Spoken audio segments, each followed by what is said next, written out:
सत्संग की है ये गंगा, तू इसमें लगा ले गोता। सत्संग की है गंगा, तू इसमें लगा ले गोता। सत्संग की है ये गंगा, तू इसमें लगा ले गोता। वरना इस दुनिया से तू जाएगा रोता रोता। वरना इस दुनिया से जाएगा रोता रोता। बाद पछताएगा, कोई न साथी तेरा साथ निभाएगा। छोड़ के संसार जब तू जाएगा, कोई न साथी तेरा साथ निभाएगा।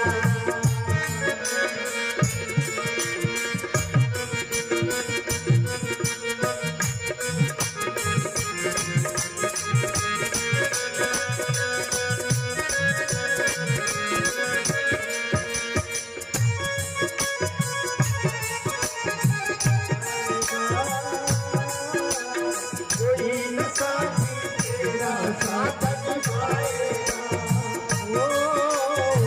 छोड़कर संसार जब तू जाएगा, कोई न साथी तेरा साथ निभाएगा। तेरी प्रभु का भजन किया ना, सत्संग किया न तू बढ़िया। यदि प्रभु का भजन किया ना, सत्संग करा दो बढ़िया। तेरी प्रभु का भजन किया ना, सत्संग किया न तू बढ़िया। जब ऊँट लगा कर तुझको ले जाएगा हथकड़ियाँ। जब ऊँट लगा कर तुझको ले जाएगा हथकड़ियाँ। बंद छुड़वाएगा, कोई न साथी तेरा साथ निभाएगा। छोड़कर संसार जब तू जाएगा, कोई न साथी तेरा साथ निभाएगा।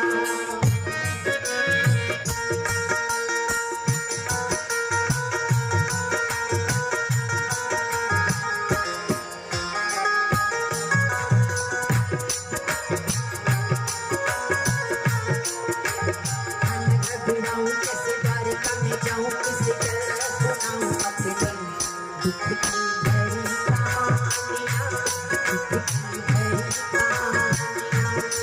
घबराऊं कैसे द्वारका में जाऊं, किसी तरह सुनाऊं अपने दुख की भरी कहानियां, दुख की भरी कहानियां।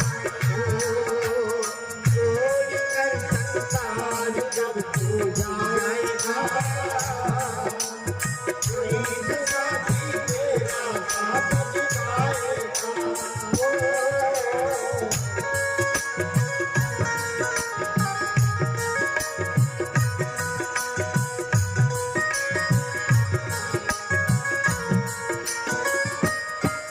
तू करता मेरा मेरा, यहाँ कोई नहीं है तेरा।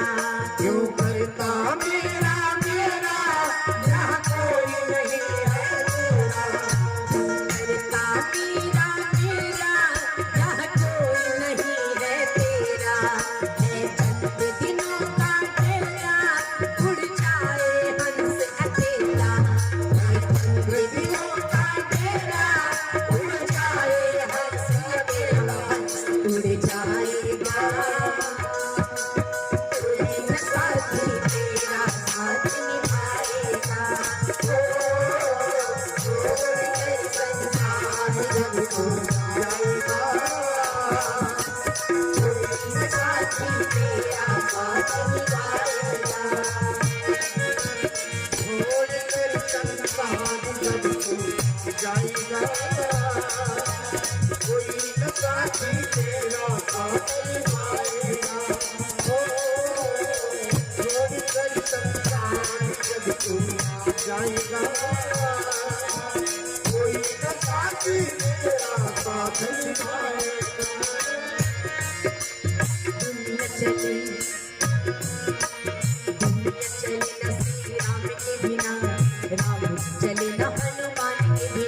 अरे दुनिया चले न श्री राम के बिना, राम जी चले न हनुमान के बिना। अरे दुनिया चले न श्री राम के बिना, राम जी चले न हनुमान के बिना। ओ दुनिया चले न श्री राम के बिना, राम चले न राम राम राम राम राम राम कहिए राम। राम राम राम राम राम कहिए। चाहे बीतेगा तेरा, चाहे बीते रही।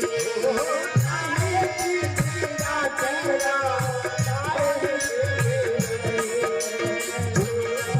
श्री राम के बिना, राम चले न हनुमान के बिना। अरे दुनिया चले न श्री राम के बिना, राम चले न हनुमान के बिना। ओ छोड़ कर संसार जब तू जाएगा, कोई न साथी तेरा साथ निभाएगा। ओ छोड़ कर संसार जब तू जाएगा,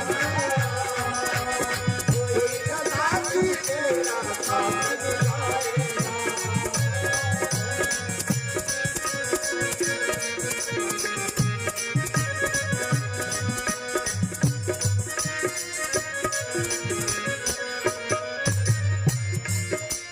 पेट भरन के खातिर तू पाप कमाता निश दिन।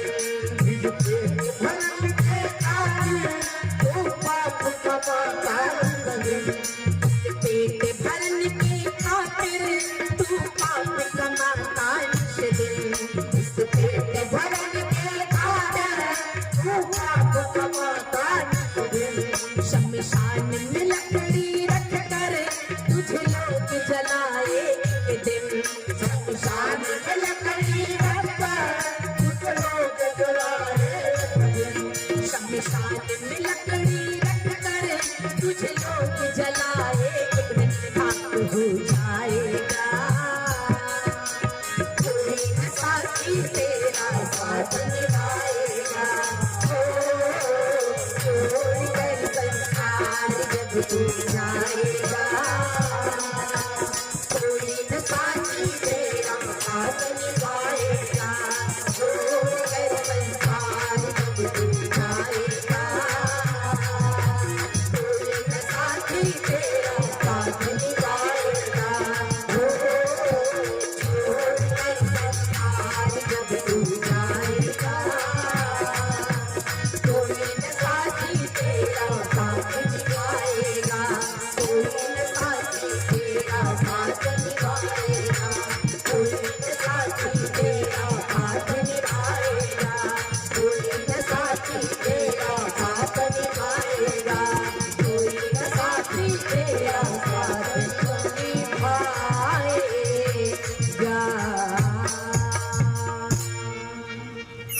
बोलिए सच्चिदानंद भगवान की।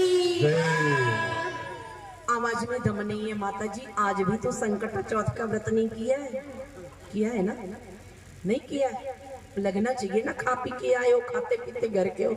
एक बार जोर से बोलो सच्चिदानंद भगवान की। मेरी बहनों विचार करना। मैं बता रही थी कृपा किसे कहते हैं, तो आप सबों की समझ में आ गई कृपा किसे कहते हैं। एक छोटा सा बड़ा सुंदर सा एक विनोद करके कृपा का अर्थ समझाया है। एक हास्य है, विनोद है, पर देखो कृपा किसे कहते हैं।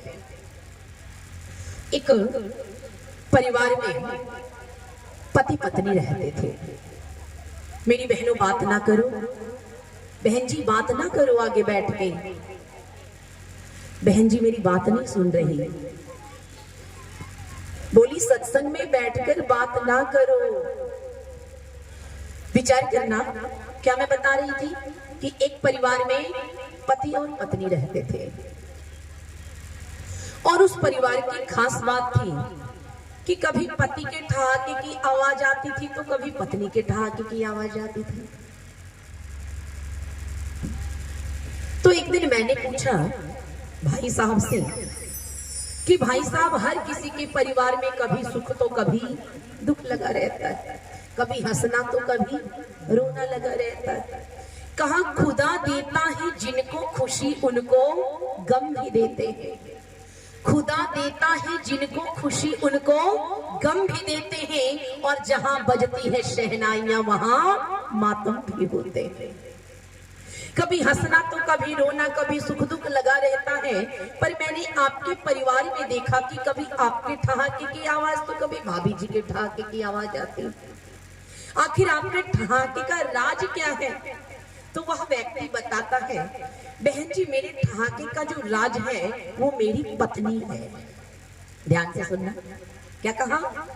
मेरे जो ठहाके का राज है वो मेरी पत्नी है। मैंने कहा भाई साहब आप तो बड़े भाग्यशाली हो, आप तो बड़े भाग्यशाली हो कि आपकी पत्नी आपके ठहाके का कारण है, वरना कभी कभी ये जिद लेके बैठ जाए तो दशरथ जैसे महारथी को दराम कर दी थी। मैंने बोला भाई साहब आप बड़े भाग्यशाली हो कि आपकी पत्नी आपके ठहाके का कारण है। फिर वो कहते हैं बहन जी मेरी जो पत्नी है ना बड़ी करकसा है, मेरी पत्नी जो है बड़ी करकसा है। करकसा का मतलब समझते हो ना? लड़ाकू, झगड़ालू, रार करने वाली राड़ी।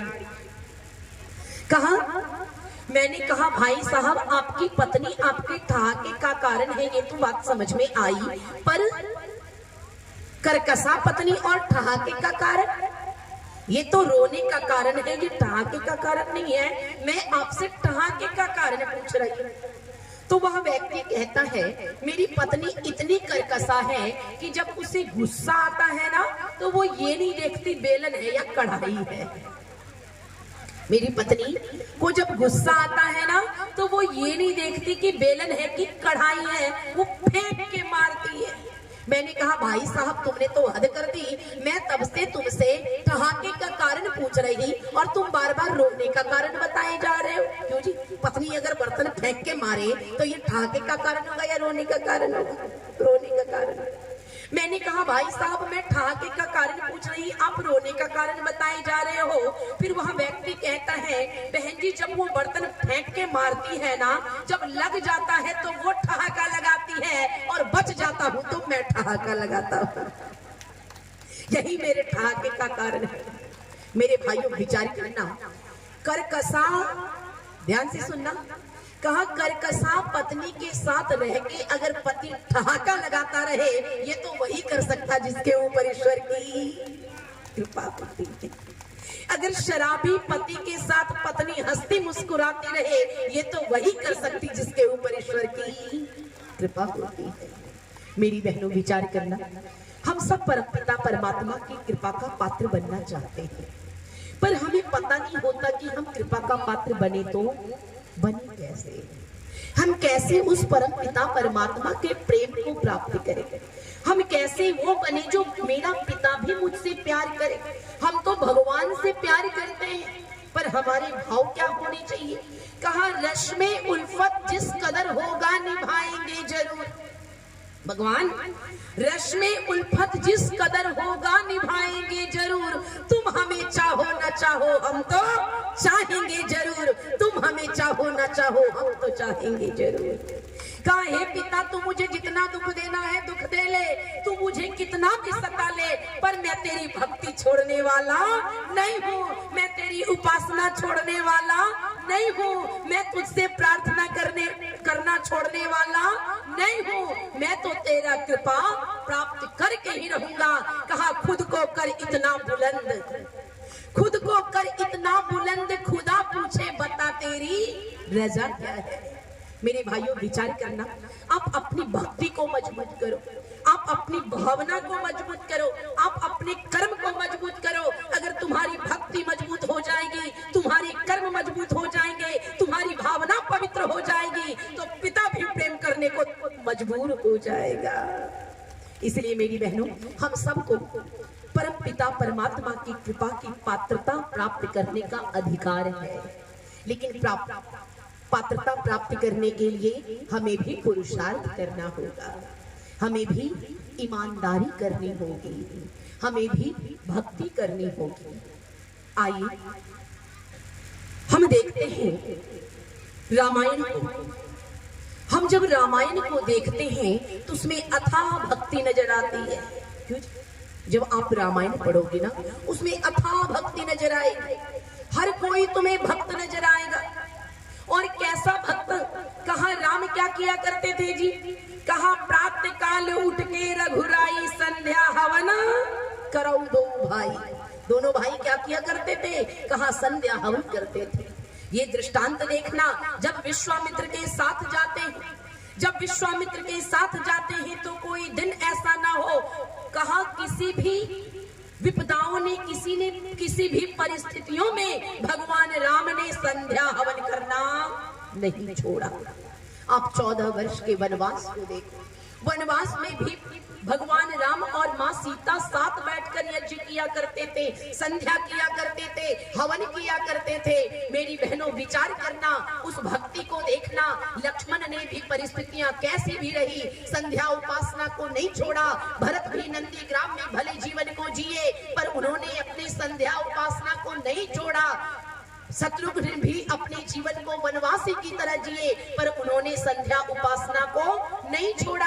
कहा भगवान भले मैं 14 वर्षों तक वन में रहूं, पर मैं तुझे तेरा गुणगान करना नहीं छोड़ूंगा। याद रखना। कहा आज हमारे समाज में क्या है? कहा दुख में सुमिरन सब करे, दुख में सुमिरन सब करे, सुख में करे ना कोई, और जो सुख में सुमिरन करे दुख का ही को होए। मेरी बहनों, मेरे सामने कुछ बातें आई।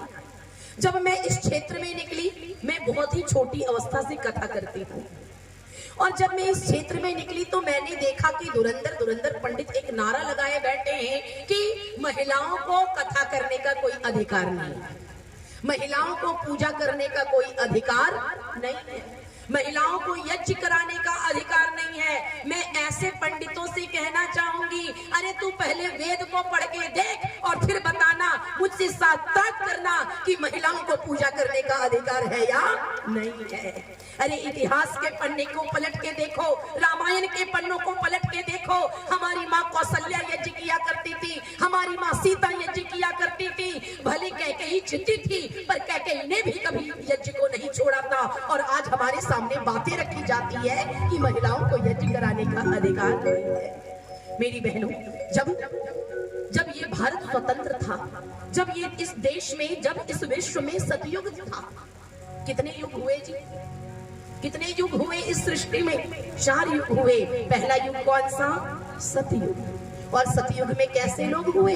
हरिश्चंद्र जैसे राजा हुए।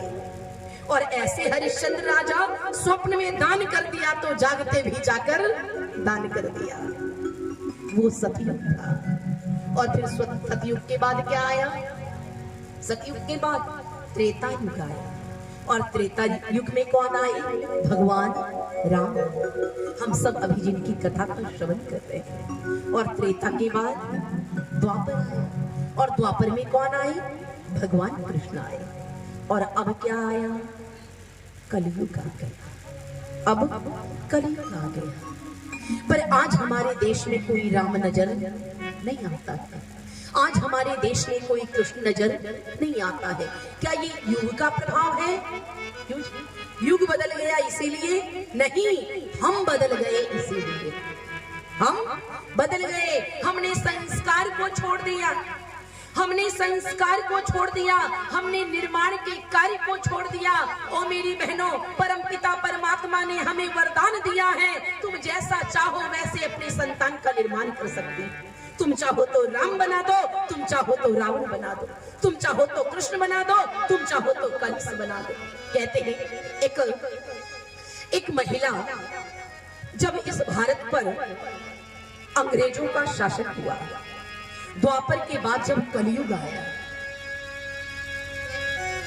तो इस कलयुग में जब अंग्रेजों का शासन हुआ, कभी मुगलों का शासन हुआ, और इस शासन काल में एक महिला अपना अस्तित्व खोजने निकली कि इस विश्व पटल पर हम नारियों का क्या स्थान है। क्यों जी? हर किसी का अपना अपना स्थान होता है। तो वो अपना स्थान ढूंढने आई कि इस विश्व पटल पर, इस भुवन पर हम नारियों का क्या स्थान है। तो अपना स्थान ढूंढने की यात्रा में वो पहुंच गई मस्जिद के दरवाजे पर। मस्जिद के दरवाजे पर पहुंचती है, दरवाजा खटखटाती है। मौलाना दरवाजा खोलता है और वो महिला उस मौलाना से पूछती है, मौलाना तुम्हारी कुरान शरीफ में हम नारियों का क्या स्थान है। हर ग्रंथ में महिला का अपना स्थान है और पुरुष का अपना स्थान है। हर किसी के मत ने अलग अलग स्थान दिया है।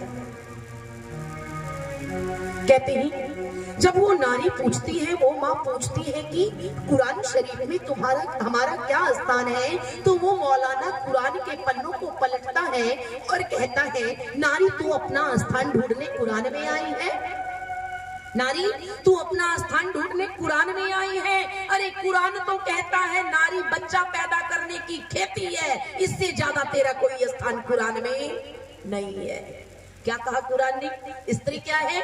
बच्चा पैदा करने की खेती है, इससे ज्यादा तेरा कोई स्थान नहीं है। जब इतना सुनना था तो वो विचार करने लगती है, उसके आंखों से आंसू गिरने लगते हैं और विचार करती है, जिस पुरुष के सम्मान के लिए, जिस पुरुष के अस्तित्व की रक्षा के लिए, जिस पुरुष के निर्माण में हम नारियों ने अपने जीवन को आहूत कर दिया, क्या इनकी नजरों में हम नारियों का यही स्थान है? क्या हम केवल बच्चा पैदा करने की खेती है? और वो स्त्री कहती है, ओ मौलाना तुमने तो हमें बच्चा पैदा करने की खेती कह दी, तुम्हारे कुरान ने तो मुझे बच्चा पैदा करने की खेती कह दी, पर कहीं ना कहीं तो हमारा अस्तित्व हमें जरूर मिलेगा। और वो अपने अस्तित्व की तलाश में चल पड़ती और चलते चलते चर्च के दरवाजे पर पहुंचती है। चर्च पता है किसे कहते हैं? जो हम हिंदुओं का मंदिर होता है ना, तो क्रिश्चियनों का जो मंदिर होता है उसे चर्च कहते हैं, और उसका जो पुजारी होता है उसे पुजारी नहीं पादरी कहते हैं। तो वो चर्च के दरवाजे पर पहुंचती है, दरवाजा खटखटाती है, पादरी दरवाजा खोलता है। वो नारी कहती है, ओ पादरी, उन कुरान के पुजारियों ने तो हमें बच्चा पैदा करने की खेती बता दी, तुम बताओ तुम्हारे पवित्र बाइबल में हम नारियों का क्या स्थान है। तो वो पादरी बाइबल के पन्नों को पलटता है और कहता है, नारी तो अपना स्थान ढूंढने बाइबल में आई है। बाइबल तो कहता है नारी निष्प्राण होती है, बेजान होती है, एक निर्जीव वस्तु की तरह होती है। जब इतना सुनना था कि वो और दुखी हो जाती है और कहती है, ओ पादरी तुम्हारी नजरों में भी हमें हमारा सम्मान नहीं मिला, तुम्हारे बाइबल में भी हमें हमारा सम्मान नहीं मिला, कहीं ना कहीं तो सम्मान जरूर मिलेगा। और अपने अस्तित्व की तलाश को आगे बढ़ाती है और चलते चलते पहुंच जाती है कबीर साहब के दरवाजे पर और कहती है, कबीर बाबा मैंने तुम्हारा बहुत नाम सुना है, मैंने तुम्हारा बहुत नाम सुना है, तुम तो एक धार्मिक पुरुष हो, तुम बताओ तुम्हारी नजरों में हम नारियों का क्या स्थान है। किसी ने कह दिया बच्चा पैदा करने की खेती, किसी ने कह दिया बेजान वस्तु, निर्जीव वस्तु, तुम बताओ तुम्हारी नजरों में हमारा क्या स्थान है। कबीर साहब कहते हैं, नारी की परछाई पड़त अंधा हो तो भुजंग, कबीरा उनकी क्या गति जो नित नारी के संग। कहा जब नारी की छाया सांप पर पड़ती है तो वो सांप अंधा हो जाता है, उस पुरुष की क्या दुर्गति होती होगी जो नित नारी के संग में रहता है। इतना सुनना था कि वो और दुखी हो जाती और कहती है, कबीर बाबा तुमसे ये उम्मीद नहीं थी, कहीं ना कहीं तो सम्मान जरूर मिलेगा। और अपने अस्तित्व की यात्रा को आगे बढ़ाती है और चलते चलते पहुंच जाती है चित्रकूट की पहाड़ पर। चित्रकूट के पहाड़ पर पहुंच जाती है, देखती है वहां बाबा एक ग्रंथ और हाथों में कलम लिए बैठे हैं और कहती है, बाबा उन कुरान के पुजारियों ने तो हमें बच्चा पैदा करने की खेती बता दी, उन बाइबल के पुजारियों ने तो हमें बेजान निष्प्राण बता दिया, कबीर साहब ने तो हमारी छाया को भी पाप बता दिया, तुम बताओ तुम्हारी नजरों में हम नारियों का क्या स्थान है। वो कबीर साहब कहते हैं, ढोल गवार शूद्र पशु नारी ये सब ताड़न के अधिकारी। कहा ढोलक अगर खरीद के घर में रख दो, ना पीटो तो ये पड़ी पड़ी खराब हो जाएगी। क्यों भ्राता जी, हमारे भ्राता जी सिंगर है ना, इन्हें पता होगा। ढोलक को अगर खरीद के, कितनी भी कीमती ढोलक खरीद के अगर साल 2 साल घर में रख दो तो फिर वो बजाने लायक नहीं रहती, पड़ी पड़ी खराब हो जाती है। कहा अगर जानवरों को लेके चलते हो, लाठी लेके ना चलो तो जानवर भी इधर उधर भग जाएंगे। कहा उसी प्रकार अगर नारी को भी कूट पीट ना किया जाए तो ये भी ठीक ठाक रहने वाली नहीं, इसकी भी कूटा पीटी जरूरी है। जब इतना सुनना था कि वो और दुखी हो जाती और कहती है बाबा तुमसे भी ये उम्मीद नहीं थी, पर कहीं ना कहीं तो सम्मान मिलेगा, और अपने सम्मान की तलाश की यात्रा को आगे बढ़ाती है और पहुंच जाती है शंकराचार्य के दरवाजे पर। और वहां पहुंचकर कहती है बाबा किसी ने हमें बच्चा पैदा करने की खेती बताई, किसी ने हमें बेजान बताया, किसी ने हमारी छाया को पाप बताया, किसी ने हमें पीटने योग्य बताया। बाबा तुम बताओ तुम्हारी नजरों में हम नारियों का क्या सम्मान है? शंकराचार्य कहते हैं, स्वयं प्रश्न करते हैं किम नरकस्य द्वारम, नरक का द्वार क्या है? और स्वयं उत्तर देते हैं नारी नरकस्य द्वारम, नरक का द्वार अगर कोई है तो कौन है? नारी ही नरक का द्वार है। इतना सुनना था कि वो व्यथित हो जाती है और अब इसने ठान लिया, अरे जिस जिंदगी में सम्मान नहीं हो, जिस जिंदगी में प्रतिष्ठा नहीं हो, जिस जिंदगी का कोई अस्तित्व नहीं हो, इस जिंदगी से भली तो मौत है।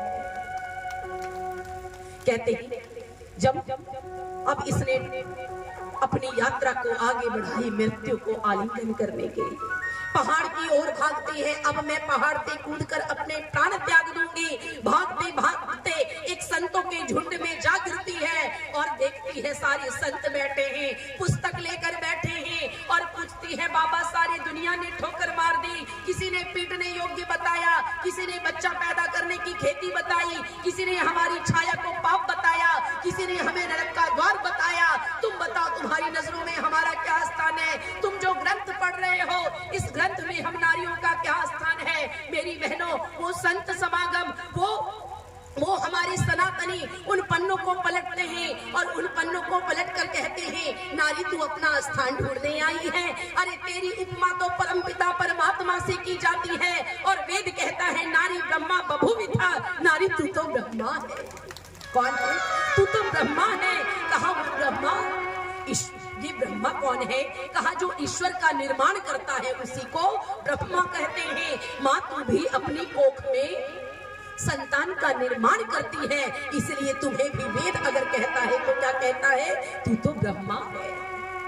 स्त्री ब्रह्मा बभूविथा, नारी तू ब्रह्मा है। और इतना ही नहीं, वो सनातनी कहते हैं, वो पुजारी कहते हैं, वे वेद भक्त कहते हैं, वे ऋषि महर्षि कहते हैं अरे नारी तू अपना स्थान ढूंढने आई है, माँ तू अपना स्थान ढूंढने आई है। अरे वेद के पन्नों को पलट के देखो, धन की कोई देवी है तो माँ लक्ष्मी के रूप में तू ही धन की देवी, बल की कोई देवी है तो माँ दुर्गा काली के रूप में तू ही बल की देवी है, विद्या की कोई देवी है तो माँ सरस्वती के रूप में तू ही विद्या की देवी है, अन्न की कोई देवी है तो माँ अन्नपूर्णा के रूप में तू ही अन्न की देवी है, धैर्य की कोई देवी है तो माँ धरती के रूप में तू ही धैर्य की देवी। माँ तू अपना स्थान ढूंढने आई, माँ तू अपना स्थान ढूंढने आई है। अरे चारों वेद कहता है और मनुस्मृति के वाक्य को गुंजायमान कर दिया, यत्र नार्यस्तु पूज्यन्ते रमन्ते तत्र देवता, जहाँ नारियों की पूजा होती है वहाँ देवता वास करते हैं और जहाँ नारियों का अपमान होता है वहाँ देवता अपना रास्ता बदल देते हैं।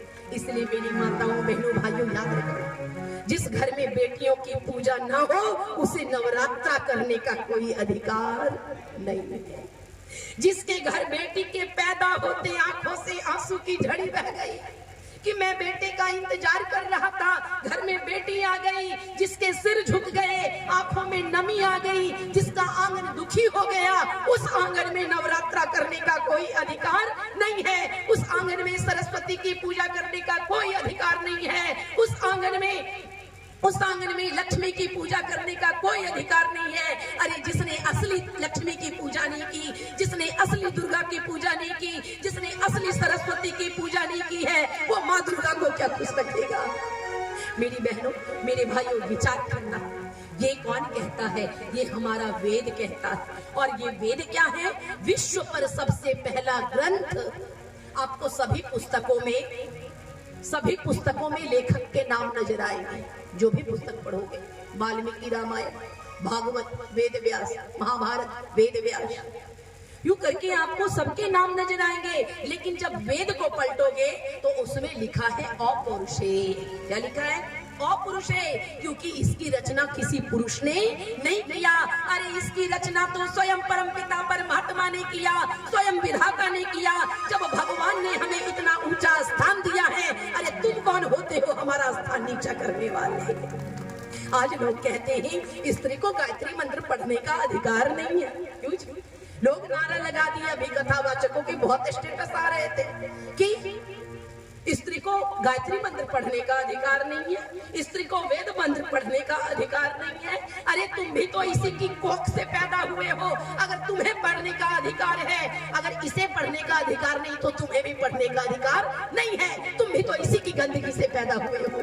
मेरे भाइयों विचार करना, आज नारी के अस्तित्व को कितना मसला गया है। आज नारी के अस्तित्व को खत्म करने के लिए चारों ओर से लोग ताक बैठे हैं। अरे ये तो अंग्रेजों की नीति थी। जब अंग्रेज आए कि देखें कि भारतवर्ष को कैसे कब्जा किया जाए, तो उन्होंने यहाँ की साक्षरता को देखा, तो देखा यहाँ 97% लोग शिक्षित हैं। भारतवर्ष में 97% लोग शिक्षित हैं। अरे कोई परिवार नहीं जिसकी महिलाएं एमए नहीं हो, जिसकी महिलाएं पीएचडी नहीं हो, जिसकी महिलाएं ग्रेजुएट नहीं हो। और वो यूं ही नहीं, ग्रंथों को पढ़कर महारथी हुआ करती थी, वेदों का पाठ किया करती थी, यज्ञ किया करती थी। फिर मैकाले ने सोचा, फिर मैक्स मूलर ने सोचा, अगर इस भारतवर्ष को कमजोर करना चाहते हो तो कहा देश के रीढ़ की हड्डी अगर कोई होती है तो देश की माताएं होती।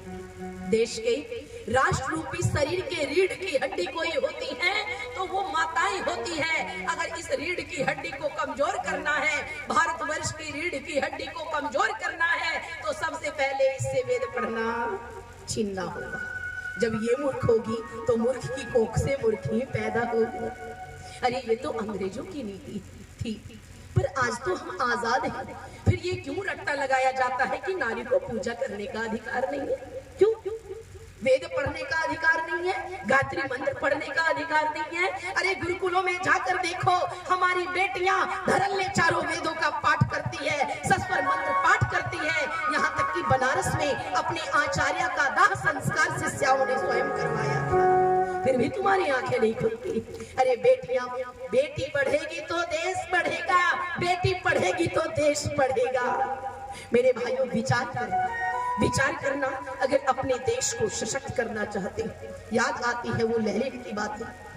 लेनिन से किसी व्यक्ति ने कहा कि लेनिन, मैं श्रेष्ठ तुम तो बहुत अच्छा राष्ट्र चलाने वाले हो, तुम तो बहुत अच्छा देश चलाने वाले हो, तुम एक अच्छे राष्ट्र का निर्माण करो। मैं एक अच्छा राष्ट्र देखना चाहता हूँ। पता है लेनिन ने क्या उत्तर दिया? वो लेनिन कहता है, तुम मुझे श्रेष्ठ माता दो, मैं तुम्हें श्रेष्ठ राष्ट्र दूंगा। क्योंकि अगर राष्ट्र का निर्माण कहीं होता है तो माताओं की कोख में होता है। अगर माँ कौशल्या ना होती तो राम नहीं होते, अगर माँ यशोदा माँ देवकी नहीं होती तो कृष्ण नहीं होते। लेकिन आज हम ये क्या लगा रखे आजाद भारत में। अरे हमारे घर की बेटियां जब पढ़ेगी, घर का नाम रोशन करेगी। कहते हैं एक अगर पुरुष शिक्षित होता है तो केवल एक पुरुष शिक्षित होता है, लेकिन जब एक स्त्री शिक्षित होती है तो उससे एक परिवार शिक्षित होता है, उससे एक समाज शिक्षित होता है, उससे एक शहर शिक्षित होता है, उससे एक राष्ट्र का निर्माण होता है। मेरी बहनों विचार करना मेरे भाइयों, इन कुरीतियों को दूर करना होगा, इन कुरीतियों को दूर करना होगा। अगर आज हमारे घर की बेटियां शिक्षित हो जाए, आज हमारे घर में बहुएं शिक्षित हो जाए, आज हमारे घर की माताएं शिक्षित हो जाए, राम राज्य आने में कोई ज्यादा समय लगने वाला नहीं है। लेकिन आज इतनी दुनिया में तरक्की हो गई, आज विज्ञान ने इतना तरक्की कर लिया। याद आता है मुझे जो कहते हैं ना, नारी को वेद पढ़ने का अधिकार नहीं, नारी को यज्ञ कराने का अधिकार नहीं, नारी को पूजा पाठ कराने का अधिकार नहीं, ये तो दूषित होती है। अरे ये मासिक चक्र तो प्राकृतिक है, ये तो चलता रहता है। अगर ये ना हो तो स्त्री का कोई अस्तित्व ही नहीं होता है। अरे जिस चक्र द्वारा ये संतान का निर्माण करती है, उसको देखकर तुम इसे दूषित बताते हो और इसी चक्र से तुम्हारा वंश चलता मेरे भाइयों विचार करना, मेरे भाइयों विचार करना, ये हमारा देश कैसा था। आप देखो, मुझे याद आता है जो नारी का तिरस्कार करते हैं, उनसे कहना चाहूंगी, नारी निंदा मत करो, नारी निंदा मत करो, नारी है नर की खान, नारी निंदा मत करो, नारी है नर की खान। अरे नारी से पैदा हुए रामकृष्ण हनुमान, नारी से पैदा हुए रामकृष्ण हनुमान। याद आता है जब भारतवर्ष को आजादी मिली थी और आजाद भारत की प्रथम प्रधानमंत्री महिला कौन बनी थी? आजाद भारत की प्रथम महिला प्रधानमंत्री कौन थी? आवाज नहीं आ रही? इंदिरा गांधी। और जब इंदिरा गांधी ने शपथ ग्रहण किया था ना, और इंदिरा गांधी ने अपने उद्बोधन में एक बात कही थी कि आज अगर मैं भारतवर्ष की प्रधानमंत्री हूं और वो भी एक नारी होकर प्रधानमंत्री हूं, अगर वेद नहीं होता, अगर वेद नहीं होता, अगर मनुस्मृति नहीं होती, अगर सनातन नहीं होता, तो आज मैं देश की प्रधानमंत्री नहीं बनी होती। यही बात याद आया मुझे जब 2009 में अंतरराष्ट्रीय महासम्मेलन हुआ था मथुरा में, तो वहां मुझे संगीत भास्कर की उपाधि से नवाजा गया था, सम्मानित किया गया था।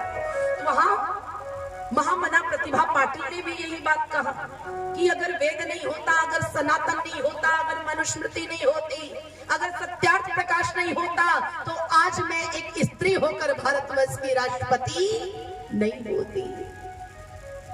मेरी बहनों विचार करना, अगर हमें हमारा अस्तित्व किसी ने दिलाया है तो हमारे सनातन ने दिलाया है। और जो सनातनी कहते हैं कि स्त्री को पूजा कराने का अधिकार नहीं, वो सनातनी हो ही नहीं सकता। इसलिए बेटियां जो होती है पूजनीय होती है, मां जो होती है पूजनीय होती है। मेरी बहनों, बेटियों का त्याग कैसा होता है, पत्नी का त्याग कैसा होता है। अरे देश के लिए कैसा त्याग करती है पता है? वेद मंत्र क्या कहता है नारियों के लिए? वेद मंत्र नारियों के लिए कहता है, आधार राष्ट्र की हो नारी सुभग सदा ही। अगर इस राष्ट्र का कोई आधार है तो नारी तू ही राष्ट्र का आधार है। क्यों जी? मकान को मजबूत बनाने के लिए पहले किसको मजबूत करना होता है? पिलर को, लिंटर को, पहले नींव को। कहा इस राष्ट्र रूपी मकान का नींव कोई है तो इस राष्ट्र की नारी ही राष्ट्र रूपी मकान का नींव है। इसलिए पहले तुम घर की नारियों को मजबूत करो, पहले घर की देवियों को मजबूत करो, क्योंकि ये मजबूत होगी तो हमारा राष्ट्र मजबूत होगा। और राष्ट्र के लिए आज हम देखते हैं वेदों ने हमें कितना ऊंचा स्थान दिया था, लेकिन आज हम क्या कर रहे हैं? आज हमारा शरीर प्रदर्शित किया जा रहा है। आज एक नारी शारीरिक प्रदर्शन कर रही है। आज हमारे देश में एक चुनाव होता है और जिस चुनाव को मिस वर्ल्ड के चुनाव के नाम से जाना जाता है, आप सब जानते होंगे। मिस वर्ल्ड का चुनाव, मिस यूनिवर्स का चुनाव, मिस स्टेट का चुनाव होता है। और उस चुनाव में क्या देखा जाता है? उस चुनाव में क्या देखा जाता है? रंग की लड़की गोरी होनी चाहिए, नैनक्स अच्छा होना चाहिए, फिटनेस अच्छा होना चाहिए, कद काठी अच्छी होनी चाहिए, और सौंदर्य के आधार पर उसे विश्व सुंदरी चुन लिया जाता है। भले उसके पास इज्जत हो या ना हो, उससे कोई फर्क नहीं पड़ता है। मेरी बहनों, अगर विश्व की सुंदरी को देखना चाहते हो, अगर विश्व की सुंदरी को देखना चाहते हो तो याद करना उस राजस्थान की पवित्र भूमि चित्तौड़गढ़ को। भारतवर्ष में राजस्थान जानते हैं ना, राजस्थान में एक जगह है जिसको चित्तौड़गढ़ के नाम से जाना जाता है। और उस चित्तौड़गढ़ की महारानी पद्मा की सुंदरता को देखकर गजनबी पागल हो गया था और उसे प्राप्त करने के लिए उसने चित्तौड़गढ़ के दुर्ग पर आक्रमण कर दिया।